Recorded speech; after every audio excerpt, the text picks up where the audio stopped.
وأشهد أن محمدا عبده ورسوله الذي أرسله بالحق بشيرا ونذير وداعيا إلى الله بإذنه وسراجا منيرا فقد قال الله تعالى في كلامه المجيد والفرقان الحميد أعوذ بالله من الشيطان الرجيم بسم الله الرحمن الرحيم إن الله وملائكته يصلون على النبي يا أيها الذين آمنوا صلوا عليه وسلموا تسليما بلغ العلا بكماله كشف الدجى بجماله حسنت جميع بخصاله صلوا عليه وآله আলহামদুলিল্লাহ। বাহাদিয়া কোরআনবাড়ি এলাকাবাসী ও প্রবাসীদের উদ্যোগে মৃত ব্যক্তিদের আত্মার মাগফিরাতের কামনায় এক বিরাট ইসলামী ওয়াজ এবং দোয়ার মাহফিলের সম্মানিত সভাপতি আলহাজ হযরত মাওলানা আহমদ আলী সাহেব বাহাদিয়া, আলহামদুলিল্লাহ, উনি যে উদ্বোধনী ভাষণের মধ্যে যে বক্তব্য রেখেছেন খুব ভালো, কিন্তু আমরা কিন্তু বুঝি না। বুঝতাম যদি তাহলে কিন্তু সকলেই কিন্তু প্যান্ডেলের ভিতরে আসতাম। মৃত্যু ব্যক্তিদের জন্য রুহের মাগফিরাত কামনার জন্য যে মাহফিলটা করা হইয়াছে, এর মাঝে আপনারা খুশি না বেজা? যদি খুশি হইয়া থাকেন তাহলে তো প্যান্ডেলটা কিন্তু বড়ার প্রয়োজন ছিল, কিন্তু এখন কিন্তু লোক নাই। লোক নাই, লোক তারা কই আছে? আমরা কিন্তু অনেকেই মনে করি যে আচ্ছা হইল মাগরিবের পরের থেকে লইয়া আসা পর্যন্ত এলাকার বিশিষ্ট লোকে বা মানে এলাকার লোকে কিছু আলাপ আলোচনা করব, এটা থেকে আমরা দূরে সরিয়ে থাকি।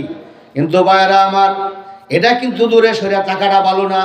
এলাকার লোকে যাদের কিন্তু এই লিফলেটের মধ্যে নাম নাই, উপজা যারা ইয়ে নাম ফুনিয়া ওয়াজ মাইক দেয়া এবং লিফলেটের ফুনিয়া যারা ইয়ে যে বক্তারা ইয়ে, এরা কিন্তু সবচেয়ে উপকৃত। আর যারা দেখবেন টাকা দিলে ভরা ইয়াদের বক্তাটা শোনাটাই জায়েজ নাই, কোনো দলিল এই পৃথিবীর বুকে দেখানোর মতন কোনো আলেমের পাওয়ার নাই। যাই হোক, আমরা মনে করুন এখন সন্ধ্যার থেকে লইয়া আসা পর্যন্ত এলাকার যে লোকগুলা আলাপ আলোচনা করবে, কোরআন এবং হাদিসের কথা বলবে, এটা কিন্তু শোনা প্রত্যেকের জন্য ফরজ। কারণ আল্লাহ বলছে ইয়া আইয়ুহাল্লাযীনা আমানু কু আনফুসাকুম ওয়া আহলিকুম নারা। কেন বলছে? আল্লাহ বলছে তোমরা আহলে আওলাদের আলেমের কথা তোমরা শোনো বেশি বেশি, কারণ সেই আলেমের কথা সব সময় কাজে লাগবো।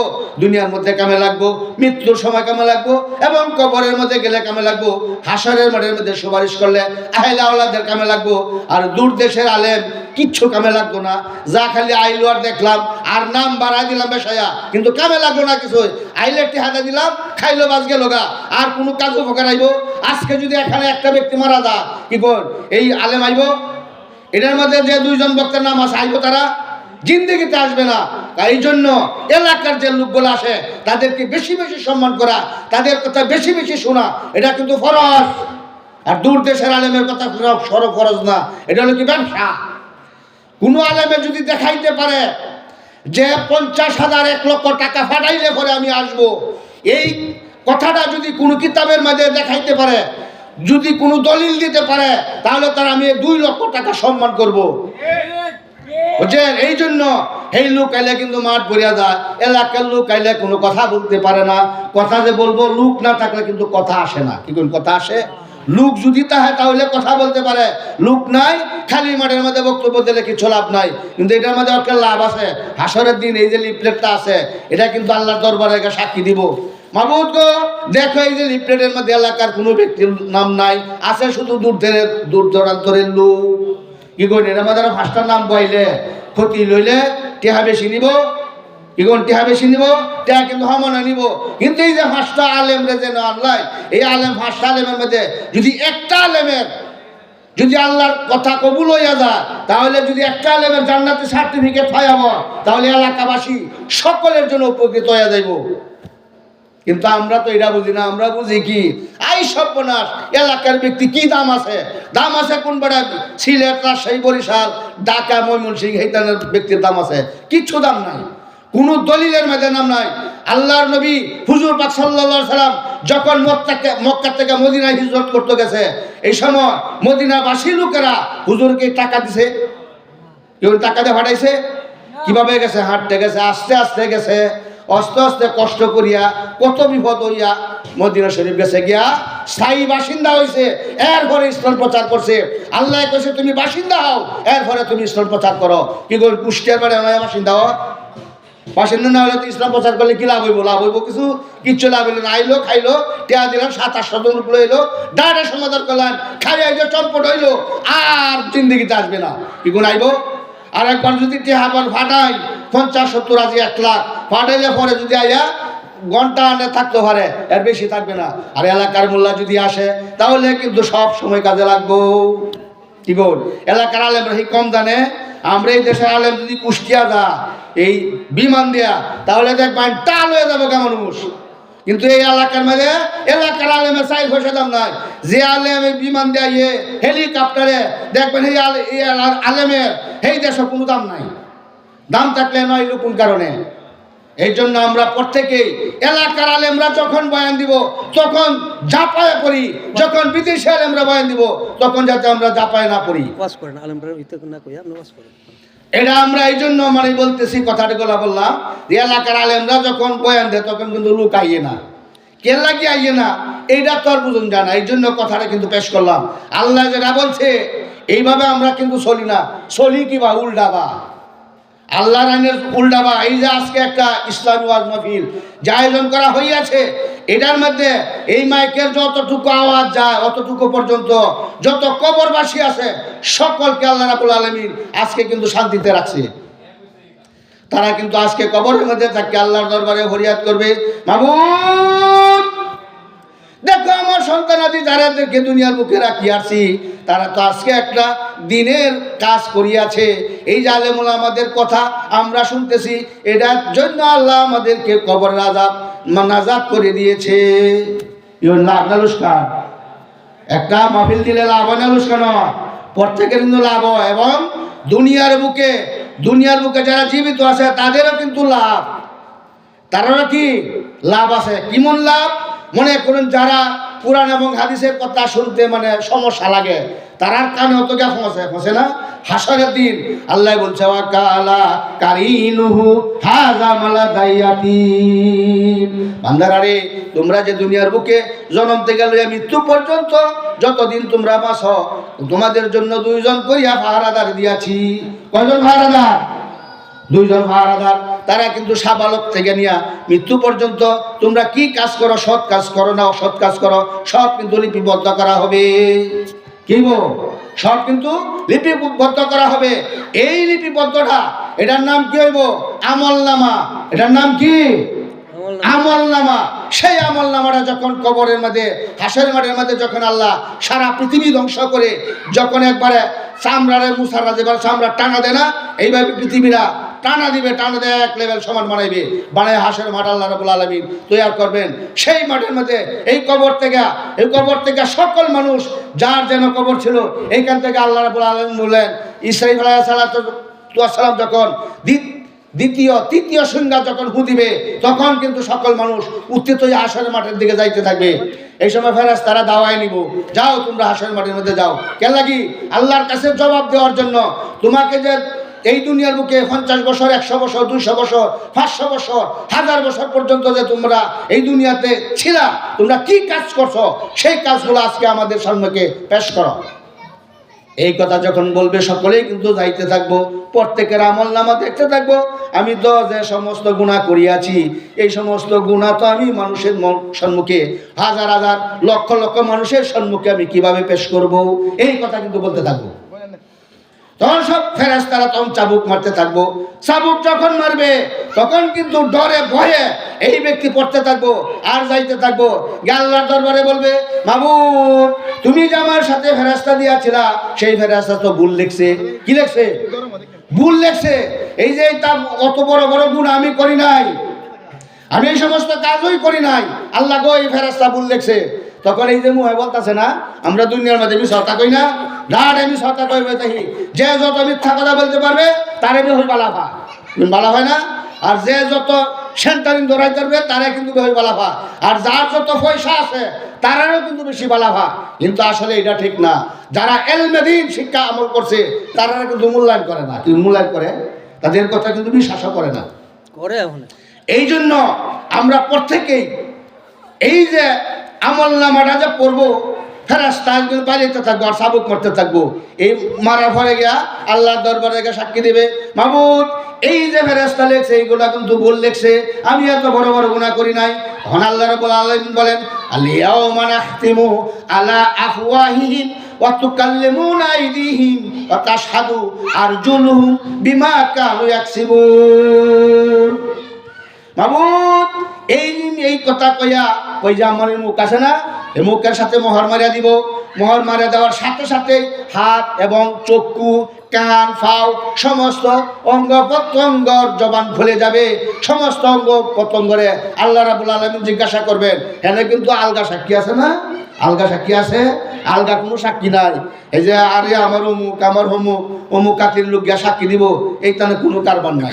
নিজের বডি, নিজের অঙ্গ প্রত্যঙ্গ সব কিছু তানে আল্লাহর দরবারে সাক্ষী দিবে।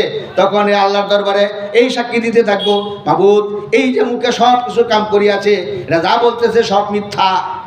এই মুখ দেয়া মুখে যা কইতাছে সব কিন্তু মিথ্যা কইতাছে। এই জন্য যে মিথ্যা কইতাছে, তখন আল্লাহ জিজ্ঞাসা করবো, হে মুখের জবানটা আবার খুলাই দিব। খুলাই দিয়ে বলবো, তুমি যা বলছো তা সত্য না মিথ্যা? তো মাবুদ আমার এই যে বডি, এই বডি যে এত হাসা কথা কইতে পারবো এটা কিন্তু আমি জানতাম না। জানলে মাবুদ আমি মিথ্যা কথা কইলাম, নইলে কি গো না কামে লাগবো। তখন আল্লাহ রাব্বুল আলামিন বলেন, সুম্মা ফি সিলসিলাতিন যারউহা সাবউনা যিরাআ, হে ফেরেশতা এরা দরিয়া 70 গজ শিকল দিয়া বান্ধিয়া হেরসায়া দুজহের মধ্যে না খুঁটগার। এর মধ্যে খুঁটগারবো, দুজহের মধ্যে না খুঁটগারবো। কারে মারবো? এই গুণাগার ব্যক্তিরে। এই যে আমি সহতা কইছো, দুনিয়ার মধ্যেও আমি সহতা, মরে গেছে এটারও আমি সহতা, এবং হাসরের মাঠের মধ্যে আল্লাহর সামনেও মিথ্যা কথা বলে। এই মিথ্যা কথা বলার সাথে সাথে এই ব্যক্তি সুম্মা, এই ব্যক্তির দরিয়া হেঁচাইয়া কুত্তা মরে গেলে যাবে, হেঁচায় না এই নদীর মধ্যে না ফালা, এইভাবে হেঁচায় না দুজোর মধ্যে খুঁট গাড়বো। এরা কয়েকদিন ঘরে ঘরে আবার এতে বল দেয় আর এক কারণ নিব, বেশি আজাবের মধ্যে। কি বলুন, আমরা কোনটা চাই? আমরা বেশি আজাব চাই না জান্নাত চাই না জাহান্নাম চাই? জান্নাত চাই। আমরা যদি জান্নাত চাই তাহলে এটা কিন্তু একটা জান্নাতের বাগান। এটা জান্নাতের বাগান না? দুনিয়ার মধ্যে যে স্থানের মধ্যে হুজুর পাক সাল্লাল্লাহু আলাইহি সাল্লাম বলেন, যে স্থানের মধ্যে কুরআন এবং হাদিসের কথা বলা হয় এটার নাম হইল জান্নাতের বাগান। জান্নাতের বাগানের মধ্যে লোক কত পাওয়া যায় না। বেহেশতের মধ্যে যখন আল্লাহ হিসাব করিয়া ছাড়বো, যাও তোমরা জান্নাতে যাইতে তাহ। জান্নাত কি আমাদের বাড়ি? জান্নাত কি? জান্নাত হলো আমাদের বাড়ি। সেই বাড়ির মধ্যে যাও তোমরা। যাওয়ার সাথে সাথেই কিন্তু লোকজন যাইতে থাকবে একটা আকর্ষণের মতন। কি গো, এটা আল্লাহ রাব্বুল আলামিন আসমান এবং জমিন আল্লাহ বানাইছে কয়টা? সাততলা পৃথিবী বানাইছে। এই 7 তলা পৃথিবীর মধ্যে এই যে এই পৃথিবীর মধ্যে আমরা কিন্তু 100 তলাও বানাই না। অনেকের বাসা কিন্তু আছে 100 তলা। এই যে আল্লাহ 7 তলা বিল্ডিং বানাইছে, 7 তলা বিল্ডিং এর মধ্যে আল্লাহ রাব্বুল আলামিন কয়টা খুঁটি দিছে? খুঁটি দিছে? কোনো খুঁটি নাই। আল্লাহর কুদরতে কিন্তু এইভাবে আছে। এই যে কুদরতের মধ্যে আছে, এই যে একটা ফ্যান্ডেল বাজছে, ফ্যান্ডেলের মধ্যে কোটি খুঁট, এই যে খুঁটটি আছে, এ আল্লাহর যে আসমানটা রাখছে 7টা বক আসমান খুঁট আছে। খুঁট যদি থাকতো এবার কতখানি ছাড়া মানুষ সন্তান লইলে। এই জন্য আমরা খুঁটি ছাড়া যেহেতু আল্লাহ বিশাল আসমানটা রাখছে, এই জন্য আমরা প্রত্যেকে খুঁটিউলার ভিতরে আই। এটার নাম হলো বেহেশতের বাগান। এই বেহেশতের বাগানের মধ্যে যে ব্যক্তি আসবে নিয়ত করিয়া, ইন্নামাল আমালু বিন্নিয়ত, যে ব্যক্তি সহি নিয়তে এই বাগানের ভিতরে ঢুকবে সে কিন্তু তার পিছনে যত গুনাহ আছে সব মাফ হয়ে যাবে। আর এটার মধ্যে নিয়তের মধ্যে কিন্তু বেশ কম আছে। আর চলো যাই মূল্যায়ন কইতাছে গিয়া দেখ যাই বা হুন নিয়াই, এটা কিন্তু প্রকৃত আশার নিয়ত না। কি কোন আশার নিয়ত? আয়া গিয়া ডাইল বুঝে বললো ঘুরা আরাম বললো, কি কোন গুণা মাফ হইব? কিন্তু গুণা মাফ হইতো না। যে সমস্ত ব্যক্তিরা এই যে প্যান্ডেলটা তৈরি করছে, এই যে ওয়াজের একটা আয়োজন করছে, তারা কি পয়সা খরচ হয়েছে না? এই পয়সাটা কিন্তু জান্নাতের মধ্যে যাইব। কই যাইব? জান্নাতে মধ্যে যাইব। এই যে একটা প্যান্ডেল, এই প্যান্ডেলটা আসরের মাঠের মধ্যে গিয়া দাখিল হইব। এটার একটা জবান থাকবো। এই জয় প্যান্ডেলে গিয়ে কই মামু এলাকার লোকে যখন বয়ান দিছে তখন কিন্তু কোনো লোক পাওয়া যায় না। কারণ কেন পাওয়া যায় না? তারা বেশি বালা পাইছে না, তারা বালা পাইছে না। এই কথা গাই ভ্যান্ডেল আল্লাহ দরবারে গেছে সাক্ষী দিব। এই যে লিফটের ওকে সাক্ষী দিব, এটা কিন্তু একটা ডকুমেন্ট, ডকুমেন্ট না, বিশাল বড় ডকুমেন্ট। এই ডকুমেন্ট গুলাকে সব আল্লাহ দরবারে সাক্ষী দিব। তখন কি আল্লাহ দেখতো না? আল্লাহ দেখলে কি জানে কি বিচারটা সঠিক হইব না বেঠিক হইব? এই জন্য আমরা প্রত্যেকেই এলাকার মধ্যে যারা আসি প্রত্যেকেই কিন্তু এই প্যান্ডেলের ভিতরে আসি, আয়সা কোরআন এবং হাদিসের কথা শুনি এবং মৃত্যু ব্যক্তিদের আত্মার মাগফিরাতের জন্য কিছু দোয়া খারাপ করি। তারা যদি আয়সা বলেন মাবুদ আমার পিতা মাতা এই দুনিয়ার বুকে এইভাবেই ছিল, আমাদের মতোই ছিল, কিন্তু হ্যাঁ তারা কবরের মধ্যে আছে, আমরাও এক সময় কবরের মধ্যে যাব। কেউ আমরা কবরের মধ্যে যাইতাম না? দুনিয়ার মধ্যে যত মানুষ আছে সব কিন্তু কবরের মধ্যে যাইব। আর একটা কথা বলি, আমাদের পিতা, আমাদের আদি পিতা হযরত আদম আলাইহিস সালাম, কেলা হযরত আদম আলাইহিস সালাম, উনি 1000 বছর বাঁচছে। উনার বডিটা ছিল 120 হাত, এত বড় বডি। বেহেশতাও কিন্তু এরকম বিশাল বড় বডি, এই সকলে কিন্তু এরকম বড় বডি থাকবো। আর মানুষ একরকম মানুষকেই হইতে পারে, একজনের আওয়াজ আর একজনের আওয়াজের মতো হইতে পারে, এরকম কিন্তু হইতে পারে না। এই জন্য আমরা যার যার আওয়াজ যেরকম আছে এরকম, যদি এরকম একরকম হয়ে যাইতো, 10 জনের আওয়াজ যদি একই রকম হয়ে যাইতো, তাহলে কিন্তু একজনের কথা একজন বলতে পারলো না। 10 জনের আকৃতি যদি একরকম হইতো, কি কই লইলে চিন্তা লইলে বিয়ার অনুষ্ঠানের মধ্যে যদি এই 100-200 সেরিয়ান তাহে কি থাকে না, এই যদি জামাই যা বেহ যদি আকৃতি একরকম তাহে একরকম কথা কয়, তাহলে কি করবে? বিয়া চিনবো, বউ কোনটা চিনবো? আর জামাইয়ের বাইক গেলেও চিনবো। জামাই যদি 10 জন একরকম তাহে আর যদি 10 জন আওয়াজ একরকম তাহে, তাহলে কি জামাই চিনবো? এই জন্য আমরা প্রত্যেকেই যা কিছু করি বুঝা কাজ করি। বুঝা কাজ করলে কিন্তু আমাদের জন্য, যেহেতু সবের কাজ সঠিক পয়েন্টে কাজ করাটা সবচেয়ে উৎকৃষ্ট। যাই হোক, সংক্ষিপ্ত সময় আলহামদুলিল্লাহ।